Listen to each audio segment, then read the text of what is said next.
யாத்ராகமத்தின் புஸ்தகம் 10ஆம் அதிகாரம் அதிலே 22, 23ஆம் வசனத்தை நாம் வாசிப்போம். யாத்ராகமம் 10ஆம் அதிகாரம் 22, 23 வாசிங்க.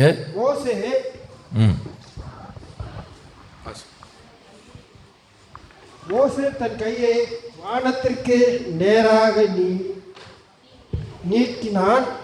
அப்பொழுது எகிப்து தேசம் எங்கும் 3 நாள் மட்டும் காரிருள் உண்டாயிற்று. 3 நாள் மட்டும் ஒருவரை ஒருவர் காணவும் இல்லை, ஒருவரும் தம்மிடத்தை விட்டு எழுந்திருக்கவும் இல்லை. இஸ்ரவேல் புத்திரர் யாவர்க்குமெனில் அவர்கள் வாசஸ்தலங்களில் வெளிச்சம் இருந்தது. இஸ்ரவேல் புத்திரர் யாவர்க்குமெனில் அவர்கள் வாசஸ்தலங்களில் என்ன இருந்தது? வெளிச்சம் இருந்தது என்று நாம் பார்க்கிறோம். அருமையான கர்த்தருடைய பிள்ளைகளே, இன்றைக்கும் இந்த பாவமாகிய இருள் என்ற இந்த தலைப்பில் பாவத்தை ஜெயிக்கிற வழிகளை இன்றைக்கு நம்ம கொஞ்ச நேரம் நாம் தியானிக்க போகிறோம். ஆண்டவர் நம்மோடு கூட பேச அவர் ஆயத்தமாக இருக்கிறார். அல்லேலூயா. பாவம் என்பது மிகவும் கொடுமையானது. பாவம் ஒரு மனிதனுடைய வாழ்க்கையை அது அழித்துவிடும். நீங்கள் கலாத்தியர் 6ஆம் அதிகாரம் 7ஆம் வசனத்தில் வாசிப்பீர்கள் என்று சொன்னால், மனுஷன் எதை விதைக்கிறானோ அதை அறுப்பான் என்று வேதம் சொல்லுகிறது. வாசிங்க அதை. கலாத்தியர் 6:7. மோசம் போகாதிருங்கள், தேவன் தம்மை பரியாசம் பண்ணவிட்டார். மனுஷன் எதை விதைக்கிறானோ அதையே அறுப்பான். மனுஷன் எதை விதைக்கிறானோ அதை அறுப்பான். மோசம் போகாதிருங்கள் என்று அதில் நம்ம பார்க்கிறோம். பாவம் என்பது சில நேரங்களில் அது நமக்கு சந்தோஷத்தை தருவது போல இருந்தாலும் அதனுடைய விளைவு மிகவும் மோசமானது. ஆமென். அல்லேலூயா. சத்தமாக சொல்லுங்க, அல்லேலூயா. பாவம் என்பது அதனுடைய விளைவு மிகவும் மோசமானதாக இருக்கும். பாவம் செய்யும் பொழுது ரொம்ப சந்தோஷமாக இருக்கும். பாவம் ரொம்ப இருதயத்தை மகிழ்ச்சி படுத்துகிற மாதிரி இருக்கும். நமக்கு ரொம்ப மனசுக்கு திருப்தியானது மாதிரி இருக்கும். ஆனால் அதுக்கு விளைவு என்று ஒன்று இருக்கிறது. நீங்கள் செய்கிற ஒவ்வொரு விஷயத்துக்கும் நீங்கள் இந்த பூமியிலையும் நித்தியத்திலும் அதை நீங்கள் அறுக்க வேண்டும். மனுஷன் செய்கிற நன்மையானாலும் சரி, தீமையானாலும் சரி, அதை மனிதன் என்ன செய்யணும்? அறுக்கணும். நீங்கள் அரிசி போட்டால் அரிசி அறுவடை செய்ய முடியும். மாம்பழம் தோட்டம் வச்சா மாம்பழத்தை அறுவடை செய்ய முடியும். திராட்சை தோட்டம் போட்டால் திராட்சை பழத்தை அறுவடை செய்ய முடியும். மனுஷன் எதை விதைக்கிறானோ அதை அறுப்பான். மனுஷன் என்ன செய்கிறானோ அதற்கேற்ற பிரதிபலனை அவன் வாழ்க்கையிலே அவன் அறுத்தே ஆக வேண்டும். அதான் வேத நீதி, அதான் தேவ நீதி. நிறைய நேரங்களில் நமக்கு பாவத்தை குறித்து பயம் இல்லாமல் இருக்கு. ஏன்னா நம்ம என்ன நினைக்கிறோம்னா, நான் செய்கிற பாவம் என்னோட முடிஞ்சிடும், இல்லை அன்னையோட முடிஞ்சிடும், அது காத்தோட கலந்துரும், அது இனி யாருக்கும் தெரியாது அப்படிங்கிற ஒரு எண்ணம் இருக்கிறதுனால தான் அநேக ரட்சிக்கப்பட்ட பிள்ளைகள் கூட பாவத்தை துணிகரமாய் செய்கிறார்கள். ஆனால் வேதம் சொல்கிறது, பாவம் ஒரு பயங்கரமான விளைவுகளை, பின் விளைவுகளை அது ஏற்படுத்த அது உயிரோடு இருக்கும், அது ஜீவனோடு இருக்கும். பாவம் செய்கிற ஆத்துமா சாகும் என்று வேதம் சொல்லுகிறது.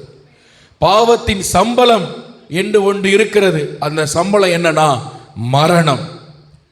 நீங்க வேலை செஞ்சா அன்னைக்கு சாயங்காலம் உங்களுக்கு சம்பளம் கிடைக்கும், இல்லை அந்த மாசம் முடிவில் அடுத்த மாசம் ஆரம்பத்தில் ஒரு சம்பளம் கிடைக்கும். அதுபோல பாவம் செய்தால் அது அக்கௌண்ட்டில் ஏறிக்கொண்டிருக்கும். அதனுடைய விளைவு நம்முடைய வாழ்க்கையிலும் நாம் மரித்த பின்பும் நம்முடைய சந்ததிகளும் நித்தியத்திலும் நாம் அதை அறுத்தே ஆக வேண்டும். பாவத்தின் விளைவு மிகவும் மோசமானது. நமக்கு பயம் பிடிக்கணும். நமக்கு என்ன பிடிக்கணும் சொல்லுங்க? அதனால தான் வேதம் சொல்லுது, மோசம் போகாதிருங்க, தேவன் தம்மை பரியாசம் பண்ண ஒட்டார். இந்த கிறிஸ்தவ ஜீவி என்பது ஒரு பரியாசம் அல்ல, இது சும்மா விளையாட்டு அல்ல. நாம் எதை விதைக்கிறோமோ அதை அறுவடை செய்வோம். நீங்க நன்மையை விதைத்தால் உங்கள் பிள்ளைகள், உங்கள் சந்ததிகள் நன்மையை அறுவடை செய்வார்கள். திருவிருந்தை எடுத்துக்கொண்டு துணிகரமாய் நாம் வாழ்வோம் என்று சொன்னால் அதற்கான அறுவடையை நம்ம அறுத்துதான் ஆகணும். அல்லேலூயா. நம்ம திருவிருந்து எடுக்கும் பொழுது ரொம்ப சந்தோஷமா எல்லாரும் எடுக்கிறாங்க, ஃபாஸ்டிங்கோடெல்லாம் எடுக்கிறாங்க. காலையிலே எங்களுக்கு தாங்க, நாங்கள் ஃபாஸ்டிங்கோடு எடுக்க விரும்புகிறோம். எல்லாம் நல்லது தான். எடுத்த பிறகு அதனுடைய விளைவுகளை நம்ம சரியாக ஹேண்டில் பண்ணலைன்னா தேவனை பரியாசம் பண்ணக்கூடாது. ஆமான்னு சொல்லுங்க. அவர் பொம்மை இல்லை வச்சு விளையாடுறதுக்கு. உங்களுக்கு தோணுற நேரம் ஆண்டவரைன்னு கூப்பிட்டு அடுத்த நேரம் அவரை வச்சு விளையாடுறதுக்கு அவர் பொம்மை இல்லை. Is not a doll, is God, ஒரு ஆல்மைட்டி. உங்களுக்கு தேவையான நேரம் மட்டும் ஆண்டவரைன்னு கூப்பிட்டுட்டு அடுத்த நேரம் உங்களுக்கு ஒரு காரியம் நடந்த பிறகு நீங்க துணிகரமாக இருப்பீர்கள் சொன்னால் மனுஷன் எதை விதைக்கிறானோ அதை அறுத்தே ஆக வேண்டும். அதை என்ன செய்யணும்? அறுத்தே ஆக வேண்டும். அல்லேலூயா. எங்களுக்கு தெரிந்த ஒரு குடும்பத்தில் ஒரு பிள்ளைகள், அவங்க அந்த தாயார், இன்னைக்கு அவங்க வயசாயிட்டு, அந்த தாயார் கல்யாணம் முடிஞ்ச புதுசில் அவங்க மாமியார் ரொம்ப பலவீனமாக இருந்தாங்க. மாமியார் எப்படி இருந்தாங்க? ரொம்ப பலவீனமாக இருந்தாங்க. அவங்களுக்கு மோஷன்லேருந்து எல்லாமே இவங்க தான் பார்க்கணும். அப்போ இந்த மருமக சொல்லிட்டா, நான் பார்க்க மாட்டேன், சும்மா இந்த கிளவியை போட்டு என்னால் பார்த்துட்டு இருக்க முடியாது, நான் பார்க்க மாட்டேன். இதை யார் பார்த்துட்டு இருந்தா தெரியுமா? இவங்களுக்கு ஒரு பிள்ளைகள் உண்டு இல்லை, அந்த பிள்ளைகள் பார்த்துட்டு இருந்து. அந்த வாலிப நாட்களை நல்லா மினிக்கிட்டு நல்ல ஜாலியாக அந்த வயதானவர்களை கவனிக்காமல் அவங்க கஷ்டப்பட்டு படுக்கையில் புழுத்து இறந்தாங்க. இவங்க நினைச்சாங்க, நான் பண்ணது யாருக்கும் தெரியாது, நான் பண்ணது யாருக்கும் தெரியாது. தேவன் ஒருவர் இருக்கிறார், அவர் நீதி உள்ள தேவன். இன்னைக்கு அவங்களுக்கு வயசாயிட்டு, யாருக்கு கவனிக்க மாட்டேன்னு சொன்னவங்கள ஒரு ஆள், அவங்களுக்கு வயசாயிட்டு அவங்க படுக்கையில் இருந்துட்டு, மோனே எனக்கு அது வாங்கிட்டு வா, மோனே இது வாங்கிட்டு வா, மோனே எனக்கு வலிக்கு என்னை தூக்கி விடு, மோனே எனக்கு அப்படி இருக்கு என்னை இப்படி பண்ணு, மருமகளை இதை எனக்கு அப்படி செய், மருமகளை தண்ணி எடுத்துட்டு வா, மருமகளை டீ எடுத்துட்டு வா. ஒரு நாள் அந்த பையன் சொன்னானா, இந்த பாரு நடந்த சம்பவம், அமைதியாக இருக்கிறேன்ன, நீ உன் மாமியாரை கவனிக்கலை, அதே போல் ஏன் பொண்டாட்டியும் உன்னை கவனிக்கணும்னு எதிர்பார்க்க கூடாதுன்னு வாயை மூடிட்டு அமைதியாக இருக்கணும். பெத்த மகனிடத்துலேருந்து வந்த வார்த்தை, மனுஷன் எதை விதைக்கிறானோ அதை அறுத்தே ஆகணும். தேவ நீதி அது. ஹல்லேலூயா. இது நாங்கள் எங்கள் குடும்பத்தில் ரொம்ப நெருக்கமான காரியங்கள். எங்கள் ஃபேமிலினா எங்கள் சரௌண்டிங்கில் ரொம்ப தூரத்து சொந்தத்தில் நாங்கள் பார்த்த காரியம். மனுஷன் எதை விதைக்கிறானோ அதை என்ன செய்யணும்? நீங்கள் நினைக்காதீங்க, நான் செய்கிறது, நான் என் துணிகரமாக நான் என்னன்னாலும் செய்வேன், ஆண்டவரால் அப்படியே கண்ணை மூடிட்டு உட்கார்ந்துருப்பார். இல்லை. அல்லேலூயா. கர்த்தரை பரியாசம் பண்ண ஒட்டாதுங்க.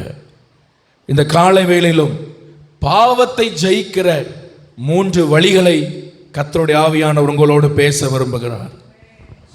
பாவம் எவ்வளவு கொடுமையானது என்று நான் சொன்னேன். சில நபர்கள் வாழ்கிற வாழ்க்கையில் இஷ்டப்படி வாழ்ந்துட்டு போயிடுறாங்க. ஆனால் அந்த பிள்ளைகள் பிற்காலத்திலே அந்த சாபங்களை அறுவடை செய்கிறாங்க. 3ஆம் 4ஆம் தலைமுறை வரைக்கும் கர்த்தர் விசாரிப்பார். நீங்கள் ரட்சிக்கப்பட்டாலும் சரி, நீங்கள் திருவிருந்து எடுத்தாலும் சரி. உங்கள் பாவங்களுக்கு நீங்கள் சாகாவிட்டால், உங்கள் பாவங்களிலிருந்து நீங்கள் விடுதலை பெறாவிட்டால், இதே பாவம் உங்க சந்ததியில தொடர்ந்து வரும். உங்கள் பிள்ளைகள் அந்த பாவத்தின் பலனை அறுவடை செய்வார்கள். அதனால உங்க பிள்ளைகளுக்கு சொத்து சம்பாதிக்கிறதை விட, உங்க பிள்ளைகளுக்கு பொருட்களை சம்பாதிப்பதை விட ரொம்ப முக்கியம் என்ன தெரியுமா? உங்க பிள்ளைகளை தேவ பிள்ளைகளா, பரிசுத்த பிள்ளைகளா, பரிசுத்தவான்களா, பரிசுத்தவாட்டிகளா வளர்த்தெடுங்க. அதுதான் முக்கியம். நீங்க கோடி கோடியா பணத்தையும் சேர்த்து வச்சு அதுக்கு சாபத்தையும் சேர்த்து வச்சுட்டு போயிருந்தீங்கன்னா காலம் முழுக்க அது கஷ்டப்படும். காலம் முழுக்க உங்களை திட்டிட்டு தான் இருக்கும். நீங்க கண்ண முடிடுவிய. ஒருத்தன் வாழ்ந்தான் எனக்கு அப்பன்னு அதை திட்டும் மனசுல. எல்லா சாபத்தையும் வாங்கி வச்சுட்டு அவன் பாட்டுக்கு போயிட்டான். நான் கிடந்து கஷ்டப்படுறேன். அதனால இந்த வேதம் உங்களுக்கு எப்படி கற்றுக் கொடுக்கிறதோ அதன்படி வாழ உங்களை ஒப்பு கொடுங்க. அதுக்கு பயப்படுங்க. என் வசனத்துக்கு நடுங்கிறவனை நான் நோக்கி பார்ப்பேன்னு ஆண்டவர் சொல்லி இருக்கிறார். அல்லேலூயா. ஆமா, நீங்க செய்கிறதை உங்கள் பிள்ளைகள் பார்க்கிறார்கள். பிற்பாடு அதே பழக்கத்தை அவர்கள் தொடருவார்கள். அந்த பாவத்தின் சம்பளத்தை அவர்கள் தொடர்ந்து அவர் சந்ததியில் வரும். பாவத்தை நாம் எப்படி ஜெயிக்கலாம், பாவத்தை ஜெயிக்கிற வழிகள் என்று இன்னைக்கு நான் உங்களோடு பேச விரும்புகிறேன். ஆனால் எடுத்த வசனத்துக்கும் சொல்கிற சப்ஜெக்ட்டுக்கும் சம்பந்தம் இல்லாத போல உங்களுக்கு தோணலாம். ஆனால் அந்த இடத்துல நான் எதை குறித்து பேச வருகிறேன்னு சொன்னால், இருள். பாவம் என்பது ஒரு இருள், அது ஒரு டார்க்னஸ். அல்லேலூயா. அந்த பாவம்ங்கிற அந்த இருள், எகிப்திலே ஒரு இருள் இருந்ததா. அந்த இருள் என்ன செய்ததா? ஒருக்க கூட அதை வாசிங்க. யாத்திராகமம் 10:22. அதே இருள் தான் பாவமும் செய்யும். யாத்திராகம் 10:23 வாசிங்க. மோசே தன் கையை 10:23 வாசிங்க. 23. 3 நாள் மட்டும் ஒருவரை ஒருவர் காணவும் இல்லை, ஒருவரும் தம்மிடத்தை விட்டு எழுந்திருக்கவும் இல்லை, ஒருவனும் தன்னிடத்தை விட்டு எழுந்திருக்கவும் இல்லை. ஒரு அல்லேலூயா சொல்லுங்க சத்தமா. அல்லேலூயா. 3 நாள் வரைக்கும் ஒருத்தனை என்ன பண்ண முடியல, காண முடியல. ஆண்டவர் எகிப்துல செய்த சில விஷயங்கள் ரொம்ப ஆச்சரியமானது, ரொம்ப ஆச்சரியமானது. அது என்ன என்று சொன்னால், அந்த எகிப்துல தடவி திரிகிற இருளை ஆண்டவர் கொடுத்தார். அந்த டார்க்னஸ். இன்னைக்கு வரைக்கும் பூமியில் அப்படி ஒரு இருட்டு வரல. நம்ம எல்லாம் கரண்ட் போனோன்னு நமக்கு ஒரு இருட்டு வரும்ல, அந்த இருட்டு அல்ல. சென்ஸ் பண்ற, தொட்டா சென்ஸ் பண்ற அளவுக்கு இருந்த திக் டார்க்னஸ் என்று ஆங்கிலத்தில் போட்டிருக்கு. ஒரு மேகத்தை போல திக் டார்க்னஸ், இருள். ஒரு மேகத்தின் இருள் எகிப்தை பிடித்து கொண்டது. என்ன விளக்கு கொளுத்தியும் என்ன மெழுகுத்திரை கொளுத்தியும் அந்த இருள் மாறல. பக்கத்தில் ஒரு ஆள் இருந்தாலும் அவனை தடவி பார்த்தாலும் இது ஆளா வேற என்னதுமான குழம்பி போகிறத்தக்க ஒரு இருள் எகிப்தை 3 நாள் சூழ்ந்து கொண்டது. அதனால ஒருத்தனை உட்கார்ந்த இடத்தை விட்டு எழும்பல. இந்த பாவம் என்ன செய்யுதுன்னு சொன்னால் 2 விஷயம் செய்யும். ஒன்று, உங்களை காண விடாது. 2வது, உங்களை எழுந்திருக்கவோ செயல்படவோ விடாது. ஆமென். பாவம் என்ன செய்யாது? உங்களை காண விடாது, நித்தியத்தை காண விடாது. நமக்கு இந்த வாழ்க்கை முடிஞ்சன்னு இன்னொரு வாழ்க்கை இருக்கு என்பதை அதை காண விடாது. பரலோக மேன்மைகளை காண விடாது. வேதத்தின் அதிசயங்களை காண விடாது. ஜெபத்தின் ஆழங்களை காண விடாது. அன்பின் ஆழங்களை காண விடாது. சிலுவையின் மகத்துவத்தை காண விடாது. இந்த உலகம்தான் எல்லாம், இந்த உலகத்தில் இருக்கிற பாவ சந்தோஷம்தான் எல்லான்னு அந்த இருள், பாவமாகி இருள் ஒரு மனுஷனுடைய கண்ணை குருடாக்கி வச்சிரும். அவனை காண விடாது. அவனை என்ன செய்ய விடாது? காண விடாது. சத்தமா சொல்லுங்க, காண விடாது. 2வது, அவனை செயல்பட விடாது. ஆண்டவருக்காக ஒன்றும் செய்ய விடாது. அவனை ஒரு பிரயோஜனமற்ற, ஒன்றுக்கும் உபயோகம் இல்லாத ஒரு மனிதனாகவே அந்த இருள் அவனை வைத்திருக்கும். Praise the Lord. அல்லேலூயா. இதில் நீங்கள் பார்ப்பீர்கள் என்று சொன்னால், ஆண்டவருடைய பரிசுத்த நாம மகிமைப்படட்டும். இந்த ரிமோட்டுங்க சார், தேங்க்யூ. இதில் ஒரு அந்த அவர்கள் இஸ்ரவேல் ஜனங்கள் இருந்த நாடு கோசேன் நாடு. என்ன நாடு? கோசேன். இந்த கோசேன் எங்கே இருக்கிறது அப்படின்னு நீங்கள் சொல்லி பார்த்தீர்கள் என்று சொன்னால், இதில் தான் இதில் பாருங்கள். இந்த படத்தில் நீங்கள் பார்த்தீங்கன்னா ஆங்கிலத்தில் போட்டிருக்கிறது நீங்கள் பாருங்கள். மேலே GOSHEN அப்படின்னு ஒரு எழுத்து போட்டிருக்கு பாருங்கள், அதான் கோசேன் நாடு. எகிப்து பார்த்தீங்கன்னா ரொம்ப தள்ளி இந்த பக்கம் தூரத்தில் கீழே தான் இருக்குது. இந்த கோசேன் நாட்டில் தான் யார் இருந்தாங்கன்னா இஸ்ரவேல் ஜனங்கள் இருந்தாங்க. இந்த கோசேன் நாட்டில் இவங்களை கொண்டு உட்கார வச்சது யாருன்னா யோசேப்பு. ஏன் அங்கே கொண்டு உட்கார வச்சாருன்னா, அங்கே இருந்து அவர்கள் போக வேண்டிய அந்த வாக்குத்தத்த பூமி ரொம்ப பக்கம். ஒரு 150 சம்திங் கிலோமீட்டருக்குள்ளே தான் அது இருக்கும், ரொம்ப பக்கம். அப்போ இவரும் அவர்களை விசாரிக்கணும், இவர்களும் வாக்குத்தத்தம் பண்ணப்பட்ட பூமிக்கு பக்கத்தில் இருக்கணும்னு சொல்லி அந்த கோசைனில் கொண்டு அவர்களை உட்கார வச்சார். யாரு? யோசேப். அதில் பாருங்க, இது முதல்ல ஆபிரகாம் பிரயாணம் பண்ணி வந்த செக்கேம், அதுக்கு பக்கத்தில் இருக்கிற கோசைனில் கொண்டு தான் ஆண்டவர், பக்கம்னு சொன்னால் அந்த எகிப்து பார்டருக்குள்ளே வருகிற அந்த பார்டரில் கொண்டு தான் யோசேப் அவர்களை அமர பண்ணினான். அல்லேலூயா. அந்த கோசேன் நாடு என்பது அந்த பாருங்க, அந்த எகிப்தின் நைல் நதி ஓரமாய் இருக்கிற அந்த கோசேன் நாடு. இதில் இங்கே மட்டும்தான் வெளிச்சம் இருக்கு, அங்கே மட்டும்தான் வெளிச்சம் இருக்கு. ஆண்டவருடைய பரிசுத்த நாமம் மகிமைப்படுவதாக. அல்லேலூயா. அருமையான தெய்வ பிள்ளைகளே, பாவம் ரொம்ப இன்னைக்கு பாவத்தின் விளைவுகள் நிறைய பேருக்கு தெரிய மாட்டேங்குது. யோனா கப்பலின் அடித்தட்டில் ரொம்ப சந்தோஷமாக படுத்திருந்தது போல இன்னைக்கு நம்ம நிறைய பேர், நம்ம கண்கள் நித்திரை மயக்கம் அடைந்திருக்கிறது ஆவிக்குரிய விஷயத்தில், கிறிஸ்தவ வாழ்வு உலகத்தில். Praise the Lord. ஹல்லேலூயா. யோனா கப்பலின் அடித்தளத்தில் நல்லா தூங்கிட்டு இருக்கிறான். மேலே என்ன நடக்குது? கப்பல் உடையத்தக்க புயல் காற்று அடிக்குதுன்னு பைபிள் சொல்லுது. கப்பல் உடையத்தக்க புயல் காற்று அடிக்குதான். ஆனால் இவன் அயர்ந்த நித்திரை அடியில் தூங்கிடுவான். கப்பல் அடியில் நல்லா தூங்கிட்டு இருக்கிறான். அவனுக்கு இருதயத்தில் என்ன நினைக்கிறான்னா, நல்லா தான் இருக்குது, வாழ்க்கை எப்படி தான் இருக்குது, நல்லா தான் இருக்குது. ஒரு மனுஷனுடைய பாவத்தில் வாழ்கிற ஒரு மனுஷனுடைய நிலை அதுதான். பிசாசு அவன் வாழ்க்கையை உடைச்சிட்டு இருப்பான். ஆனால் இவங்க என்ன நினைப்பாங்கன்னா, என் வாழ்க்கை நல்லா தான் போயிட்டுருக்கு. ஏன்னா அந்த கண்கள் எல்லாம் தூக்க மயக்கத்தில், அந்த கண்கள் எல்லாம் அப்படியே பிசாசு குருடாக்கி வச்சிருப்பான். நான் சம்பாதிக்கிறேன், நான் உழைக்கிறேன், என் வாழ்க்கை நல்லா தான் போயிட்டு இருக்கு. ஆனால் உங்கள் கண்களுக்கு மறைவிடமா, உங்கள் கண்களுக்கு மறைச்சி உங்கள் வாழ்க்கைங்கிற கப்பலை ஒரு காற்று உடைத்து கொண்டு இருக்கிறது. பாவத்தின் காற்று உடைத்து கொண்டு இருக்கிறது. Praise the Lord. ஹல்லேலூயா. ஹல்லேலூயா சொல்லுங்க.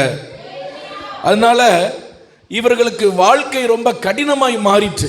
இஸ்ரவேல் ஜனங்களுக்கு அவங்களால காணவும் முடியல, அவர்களால் எழுந்திருக்கவும் முடியல. Praise the Lord. ஹல்லேலூயா.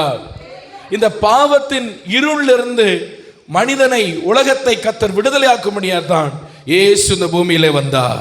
ஆமென் சொல்லுங்க. ஹல்லேலூயா. யோவான் 8ஆம் அதிகாரம் 12ஆம் வசனத்திலே பார்த்தீங்கன்னு சொன்னா இயேசு சொல்கிறார், நான் உலகத்திற்கு ஒளியா இருக்கிறேன், என்னை பின்பற்றுகிறவன் இருளிலே நடவாமல் ஜீவ ஒளியை அடைந்திருப்பான் என்று சொன்னார். என்ன ஒளி அடைந்திருப்பான்? ஜீவ ஒளி அவனுக்கு இருக்குமா? அப்போ ஒருவன் பாவத்தில் இருந்தால் அவனுக்கு என்ன இல்லைன்னா ஜீவ ஒளி இல்லை. அந்த இயேசு கிறிஸ்துவின் வெளிச்சம் ஒரு மனுஷனுக்கு என்ன கொடுக்கிறது? ஜீவ ஒளியை அவனுடைய வாழ்க்கையில கொடுக்கிறது. Praise the Lord. ஹல்லேலூயா. அப்போ இயேசு இல்லாத வாழ்க்கை ஒரு குழப்பமான வாழ்க்கை தான். இயேசு இல்லாத வாழ்க்கை, அவன் மனிதன் வாழ்வியில் கடந்து குழம்பிக்கொண்டே தான் நம்ம கடைசி வரைக்கும். வாழ்க்கையில் சமாதானம் இருக்காது, வாழ்க்கையில் சந்தோஷம் இருக்காது.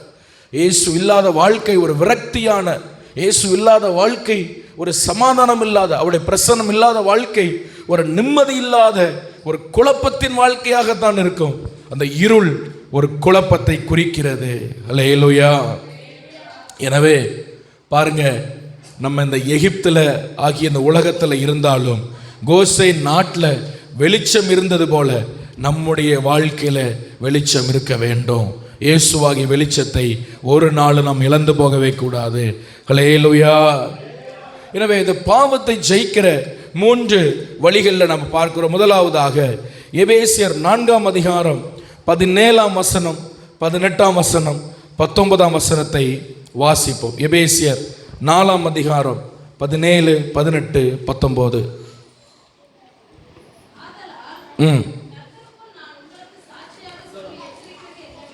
என்னவெனில் மற்ற புறஜாதிகள் தங்கள் வீணான சிந்தையிலே நடக்கிறது போல, மற்ற புறஜாதிகள் தங்கள் வீணான சிந்தையில் நடக்கிறது போல நீங்கள் இனி நடவாமல் இருங்கள். அவர்கள் புத்தியில் அந்தகாரப்பட்டு தங்கள் இருதய கடினத்தினால் தங்களில் இருக்கும் அறியாமையினாலே தேவனுடைய ஜீவனுக்கு அந்நியராய் இருந்து உணர்வில்லாதவர்களாய் சகலவித அசுத்தங்களையும் ஆவலோடு நடப்பிக்கும்படி தங்களை காம விகாரத்திற்கு ஒப்பு கொடுத்திருக்கிறார்கள். அல்லேலூயா. சகல அசுத்தங்களையும் ஆவலோடு நடப்பிக்கும்படி தங்களை ஒப்பு கொடுத்திருக்கிறாங்க. ஒரு கூட்டத்தை பற்றி பவுல் பேசுகிறார். அவர்கள் யார் என்று சொன்னால் புறஜாதிகள் என்று சொல்லுகிறார். அந்த புறஜாதிகள், நம்ம எல்லாம் புறஜாதிகளை நம்ம என்ன நினைக்கிறோம்? ஆண்டவர் அறியாமல் ஆண்டவரை தேடாமல் இருக்கவங்க தான் புறஜாதியான். ஒரு மனுஷன் பாவத்தில் வாழ்வான்னு சொன்னால் அவனையும் பைபிள் புறஜாதியான் லிஸ்டில் தான் வைக்குது. மற்ற புறஜாதியான் வீணான சிந்தையில் நடக்கிறது போல நீங்கள் நடக்காதீங்க. ஏன்னா அவங்க புத்தி எப்படி இருக்கான்? அந்தகாரப்பட்டு இருக்கான். புத்தி எப்படி இருக்கு? அந்தகாரப்பட்டு இருக்கு. இருதயம் எப்படி இருக்குன்னா கடினமாக இருக்கு. அதனால அவர்கள் எப்படி இருக்கிறாங்கன்னா உணர்வற்றவர்களாக இருக்கிறாங்க. அல்லேலூயா சொல்லுங்க. 2 காரியம். ஒன்று சொல்லுங்க, புத்தியில் அந்தகாரம். சத்தமாக சொல்லுங்க, புத்தியில் அந்தகாரம். இது ஏன் சொல்கிறேன்னா அப்போ தான் உங்களுக்கு மனதில் புரியும் பதியும். அதுக்காக புத்தியில் அந்தகாரம், இருதயம் கல்லானதுனால என்ன ஆயிடுச்சுன்னா உணர்வில்லை. என்ன இல்லை சொல்லுங்க.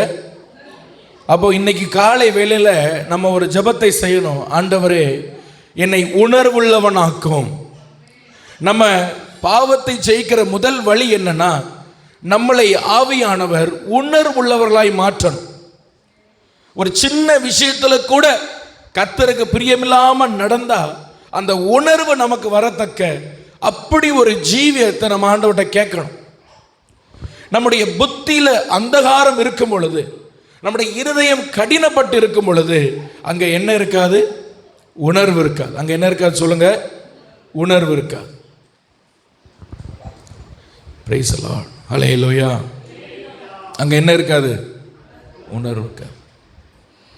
அப்போ உண்மையாகவே உங்கள்கிட்ட நான் கேட்குறேன், உங்களுக்கெல்லாம் உணர்வுனா என்னது? இப்போ எல்லாருக்கும் உணர்வு உண்டு. ஆவிக்குரிய உணர்வு இருக்கா? ஆண்டவருக்கு பிரியம் இல்லாமல் நம்ம ஒரு காரியம் ஒன்று செய்கிறோம் அப்படின்னா நமக்கு உணர்வு இருக்கா?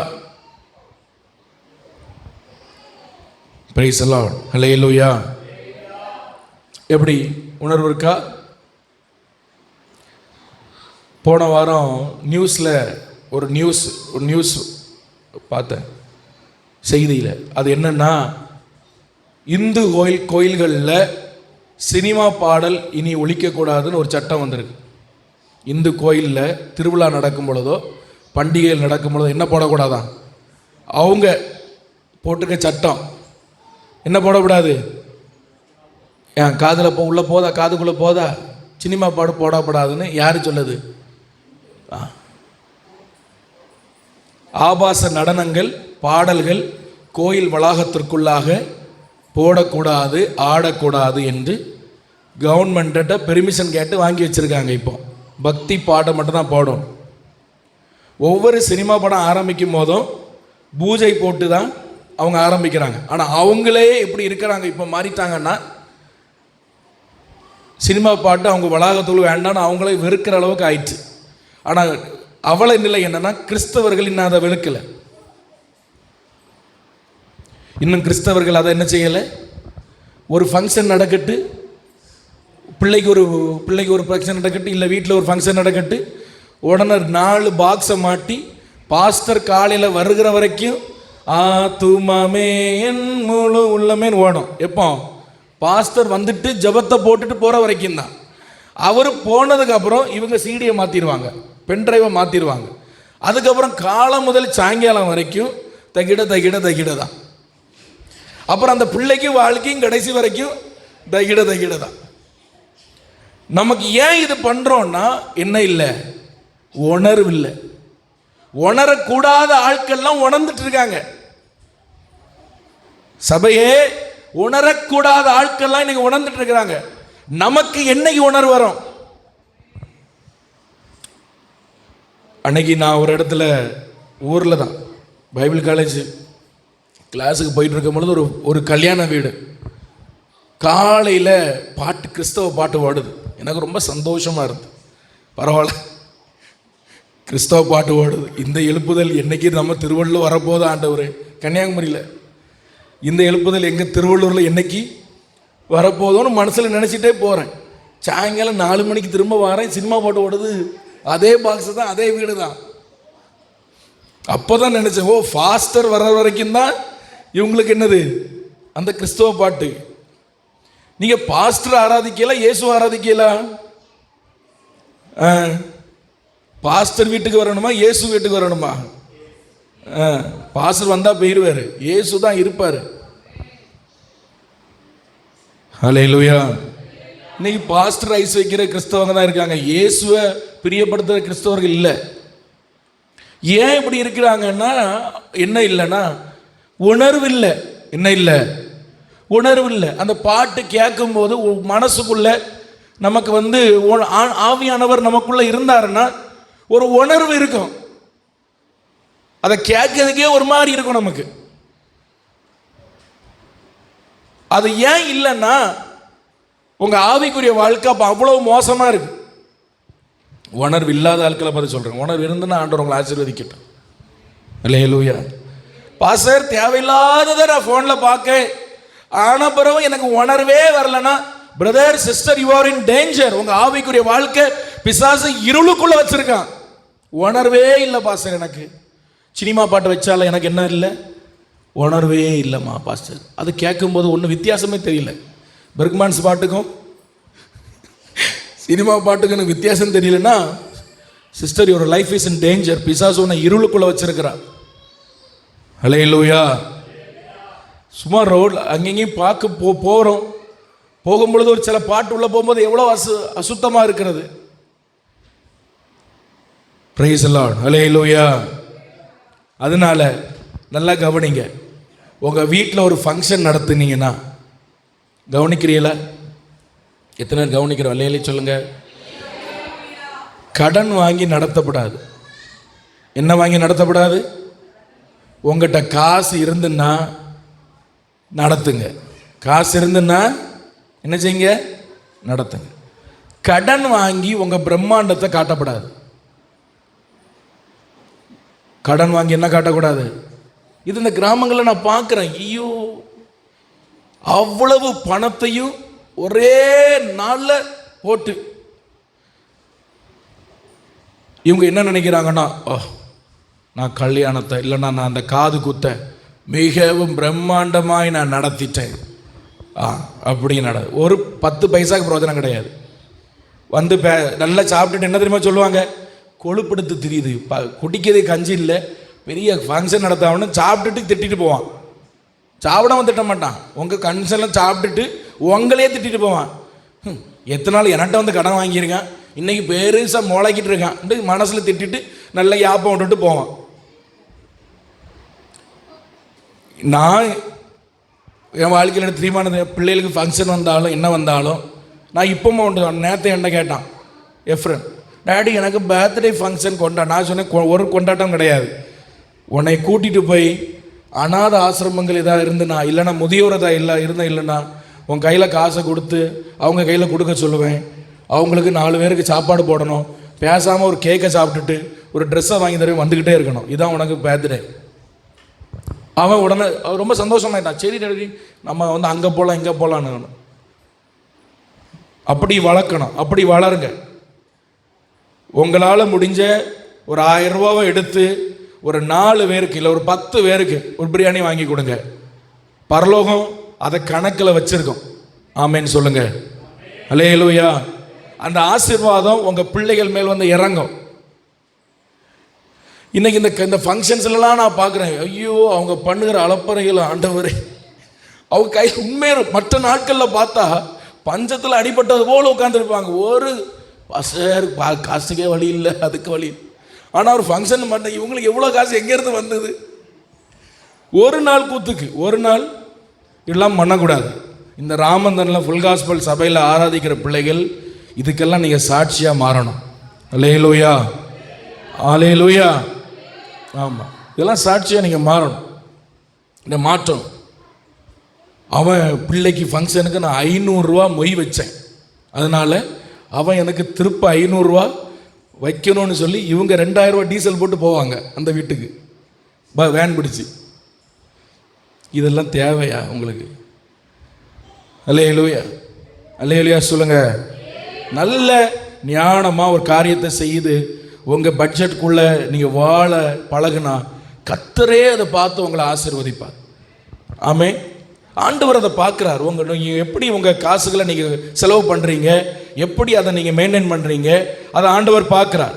ஒரு அல்லேலூயா சொல்லுங்க, அல்லேலூயா சொல்லுங்க, அல்லேலூயா. இன்னைக்கு நிறைய வீட்டில் தரித்திரம் மாறாததுக்கான காரணம் என்ன தெரியுமா? ஆண்டவர் ஆசீர்வதிக்காமலாம் இல்லை, அவங்களுக்கு இந்த பணத்தை ஹேண்டில் பண்ணுறதுக்கான ஞானமே கிடையாது, அந்த விஸ்டம் கிடையாது. ஒரு 1000 ரூபா வந்துன்னா அதை எப்படி செலவு பண்ணுங்கிற ஞானம் இல்லாததுனால தான் இன்னைக்கு குடும்பங்களில் தரித்திரங்கள். கர்த்தரே அவர்களை ஆசீர்வதிக்க முடியாது, ஆசீர்வதிக்க மாட்டார்.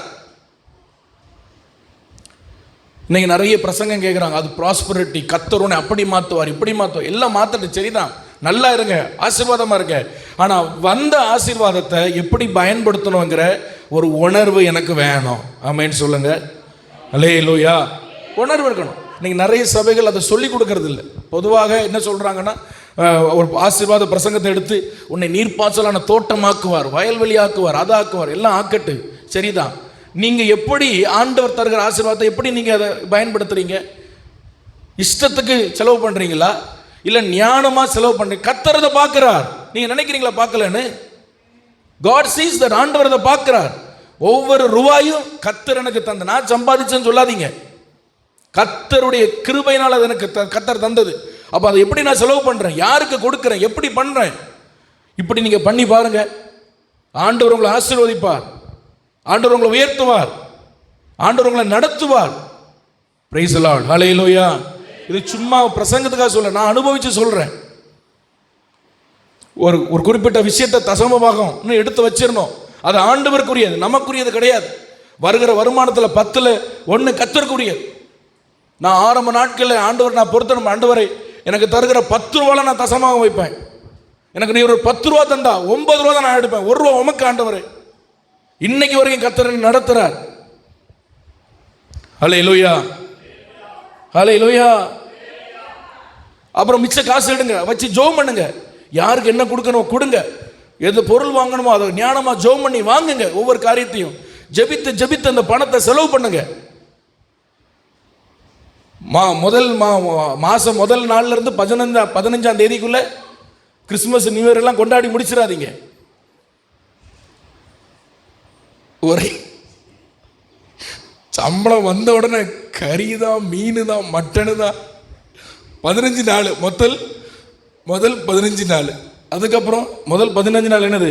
Easter, Christmas. வீட்டுக்கு போண்டா பண்டம் தான், ஸ்நாக்ஸு தான்.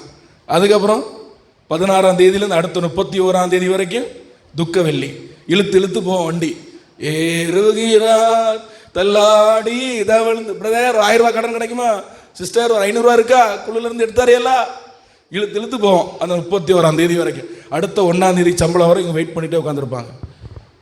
கடைசியில் சொல்லுவாங்க, கர்த்தர் நான் ஆசீர்வதிக்கலை, நான் எவ்வளவோ ஜெபம் பண்ணுறேன். தந்த ஆசீர்வாதத்துக்கு உண்மையாக இல்லை, தந்த ஆசீர்வாதத்தை உண்மையாக செலவு பண்ணுறீங்களா? ஹல்லேலூயா, வீணா செலவு பண்ணாமல் இருக்கீங்களா? கர்த்தர் அதெல்லாம் பார்க்குறார். அதெல்லாம் பார்த்து ஒழுங்காக தசமாக கொடுக்கிறீங்களா? தசமாக கொடுக்கட்ட ஆண்டவர் எப்படி உங்களை ஆசீர்வதிப்பார்? பூமியிலிருந்து வருகிற, இந்த பூமி சபிக்கப்பட்டு இருக்கிறது, இந்த பூமியிலிருந்து வருகிற விளைச்சல் வந்து யாருக்குரியது? கர்த்தர். இந்த பூமி இருக்க வருகிற விளைச்சலை 10ல் 1 கொடுக்கும் பொழுது அந்த சாபத்தை நம்ம ஆசீர்வாதமாக்குறோம். இது சொன்ன ஒருத்தருக்கும் புரியாது. Price the Lord, hallelujah. இந்த உலகத்தில் நீங்கள் என்ன வேலை செய்யுங்க, என்ன வேலை, நீங்கள் கார் கம்பெனியில் வேலை பாருங்கள், நீங்கள் ஐடியில் வேலை, என்ன வேலை செய்யுங்க, என்ன வேலை செஞ்சாலும் மூலதனம் எங்கேருந்து தான்? இந்த பூமியிலிருந்து தான் வருது. மூலதனம் எங்கேருந்து தான் வருது? இந்த பூமியிலிருந்து தான் வருது. அப்போது அதுக்கானதை ஆண்டவருக்கு நம்ம கொடுக்கணும். அந்த உணர்வு நமக்கு வேணும். Price the Lord, hallelujah. அப்போ இந்த பாவம் என்ன செய்கிறதுன்னு சொன்னால், ஒரு மனுஷனை என்ன பண்ணுறது? உணர்வற்றவனாய் மாற்றுகிறது. உங்கள் வாழ்க்கையில் இந்த மாதிரிப்பட்ட சில விஷயங்கள் எல்லாம் நீங்கள் திருத்திக் கொள்ளுங்க, உங்களை மாற்றிக்கொள்ளுங்க. ஆவிக்குரிய பிள்ளைகள், நீங்கள் இந்த மாதிரிப்பட்ட விஷயங்களில் நீங்கள் தெளிவாக இருங்க. ஆண்டவர் உங்களை ஆசீர்வதிப்பார். பிரைஸ் தி லார்ட், ஹல்லேலூயா, ஹல்லேலூயா. ஆமாம், இந்த நீ நீர்ப்பாய்ச்சலான தோட்டத்தை போல் இருப்பாய், கர்த்தர் உன்னை கீழாக்காமல் வாழாக்குவார், அந்த பிரசங்கி நான் கிடையாதுன்னு. அதுக்கு டிவியில் நிறைய ஆட்கள் இருக்கிறாங்க. நான் என்ன சொல்லுவேன்னா, ஆசீர்வாதம் வந்தால் அதை எப்படி பயன்படுத்தணும்னு சொல்லி தர்றதான் என்னை வச்சுருக்கார் ஆண்டவர். அதுக்கு தான் பாஸ்டர் வேணும். ஹல்லேலூயா. நீங்கள் அது எல்லாரும் ஆசீர்வதிக்கலாம். அது அந்த கழுதையும் ஆசீர்வதிக்கும், அதுக்கும் ஆண்டவர் வாயை திறந்தால் அதுவும் ஆசீர்வதிக்கும். ஆசீர்வாதம் எல்லாரும் சொல்லலாம். இன்றைக்கி அந்த மாதிரி பிரசங்கம் தான் எல்லாருக்கும் வேணும்.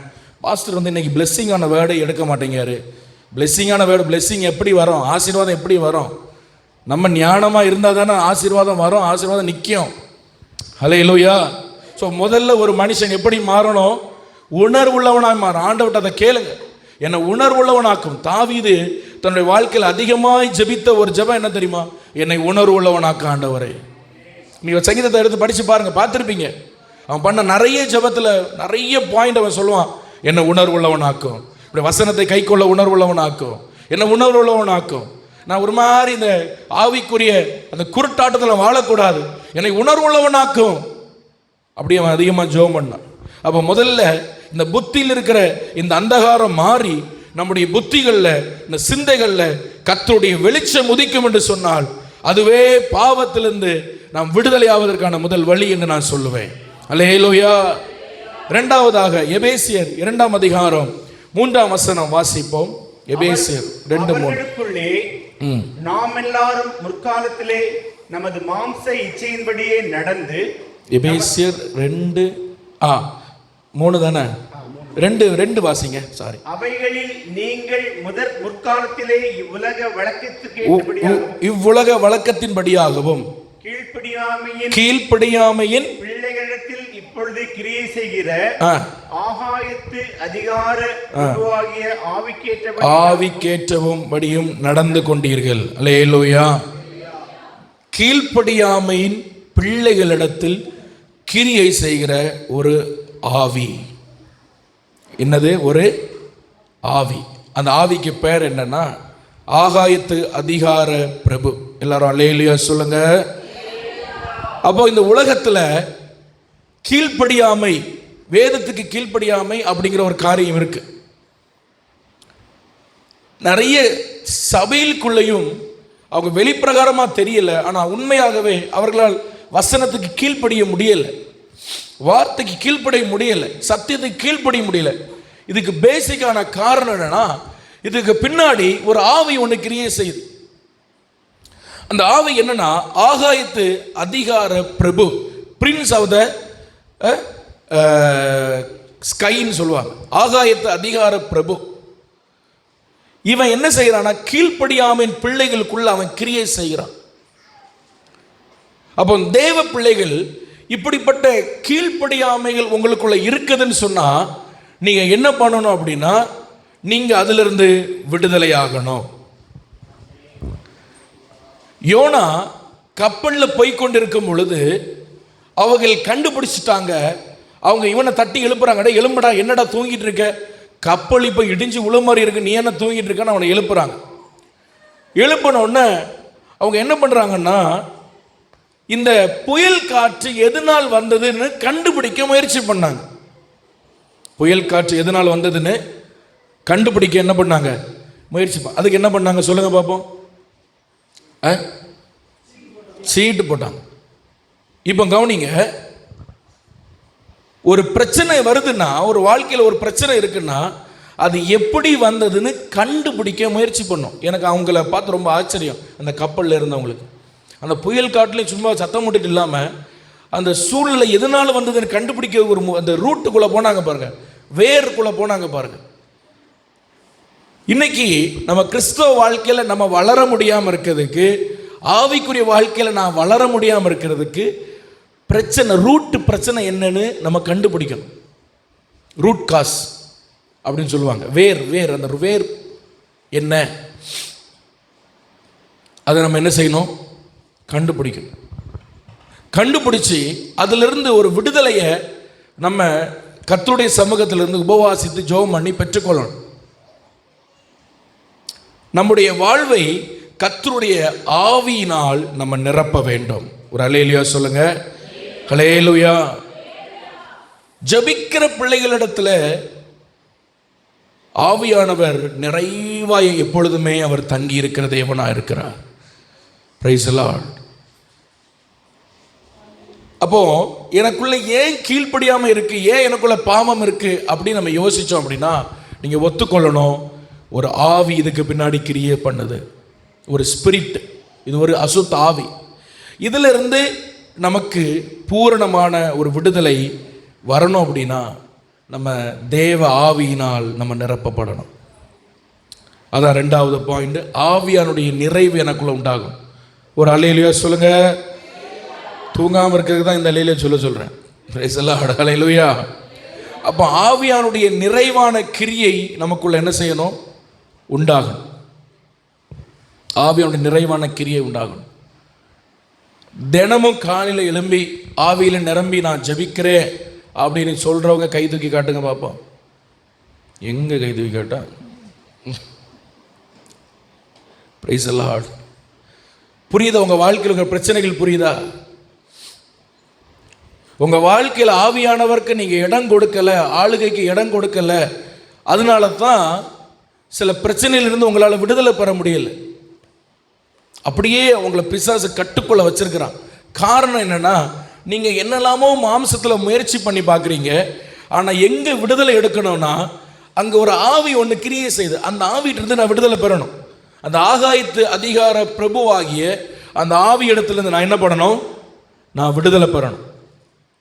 ஆமென். அல்லேலூயா சொல்லுங்க. அப்போ அனுதினமும் உங்கள் வாழ்க்கையில் ஆவியானவருக்கு நீ இடம் கொடுக்கணும்.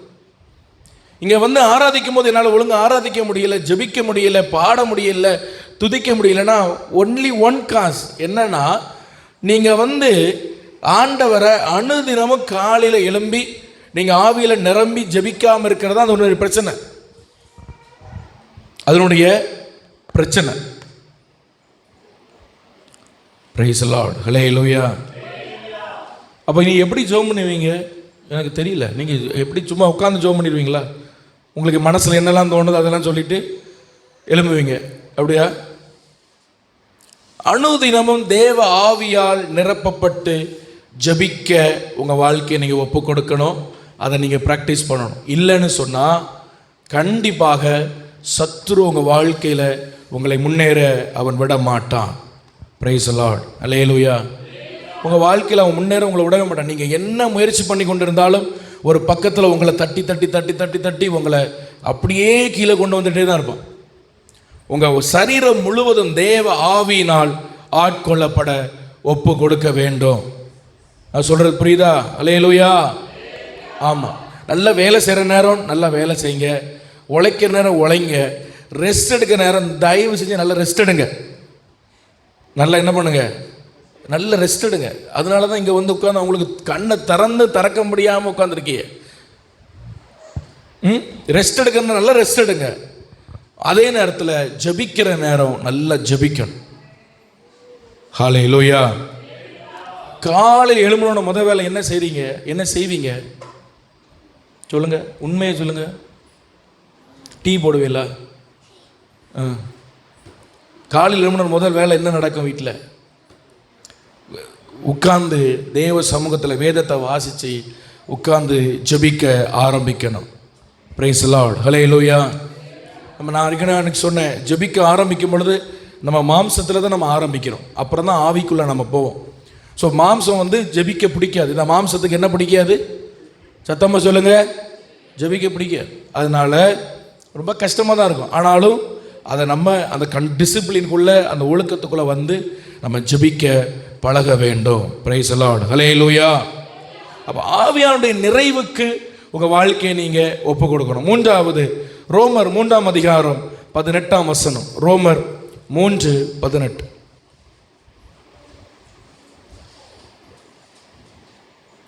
அவர்கள் கண்களுக்கு முன்பாக தெய்வ பயமில்லை என்று எழுதியிருக்கிறது. அப்போ மூன்றாவது என்ன பிரச்சனை அப்படின்னா, தெய்வ பயம் கண்களுக்கு முன்பாக இல்லை. ஹல்லேலூயா. ஒரு மனிதன் பாவத்திலிருந்து விடுதலை பெற முடியாம இருக்கிறான், ரட்சிக்கப்பட்டிருக்கிறான், அபிஷேகம் பெற்றிருக்கிறான், திருவிருந்து எடுக்கிறான், எல்லாம் செய்கிறோம். ஆனால் ஏன் இன்னும் பாவத்திலிருந்து விடுதலை பெறலாம்? மூணாவது காரணம் என்னன்னா, உண்மையாக சொல்லணும்னா தெய்வ பயம் ரொம்ப குறைவு. தெய்வ பயம் என்னது? ரொம்ப குறைவு. அதெல்லாம் ஒன்றும் பிரச்சனை இல்லை அப்படின்னு நம்ம நினைக்கிறோம்.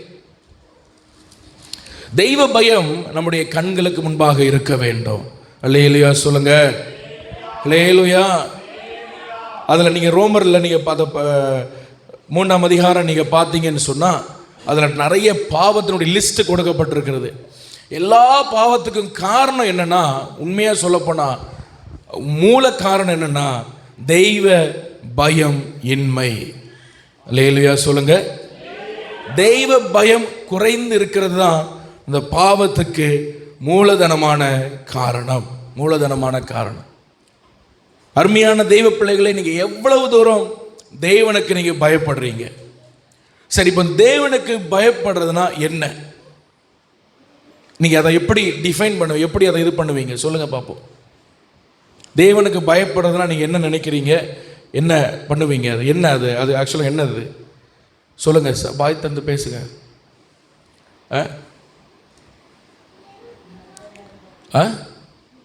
சொல்லுங்க, கேட்கல. தேவனுக்கு பயப்படுறது அப்படின்னா என்ன அப்படின்னா, ஒன்று என்னன்னா, நான் செய்கிற எல்லாவற்றையும் கர்த்தர் பார்க்கிறார், அவருடைய கண்களுக்கு முன்பாக அதை மறைந்திருக்கலை, நான் அவருக்கு ஒரு நாள் இதை குறித்து கணக்கு கொடுக்கணும் என்கிற ஒரு எண்ணம், அது தேவ பயம். அது என்னது? தெய்வ பயம். அது சொல்றது புரியுதா? அல்லேலூயா. நம்ம செய்கிற எல்லாத்தையும் யார் பார்க்குறா? கர்த்தர் பார்க்குறார். நான் ஒரு நாள் அவருக்கு என்ன செய்யணும்? இதை குறித்து நான் கணக்கு கொடுக்க, நான் செய்கிற ஒவ்வொன்றுக்கும்.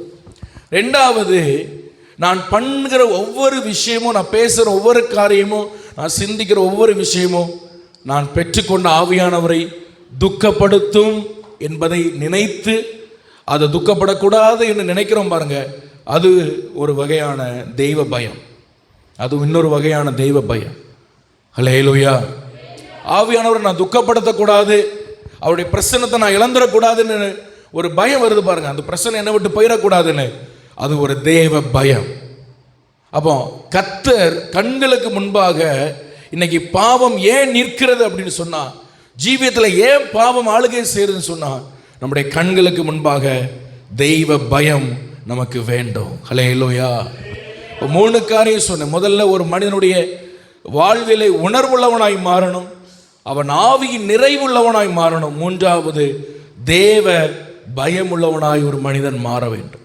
இந்த 3 விஷயம் ஒரு மனிதனுடைய வாழ்வில் இருக்கும் என்றால், அவன் தன்னுடைய வாழ்க்கையிலே கண்டிப்பாக பாவத்தை மேற்கொள்ள, பாவத்தை ஜெயிக்க கர்த்தர் அந்த மனிதனுக்கு உதவி செய்வார்.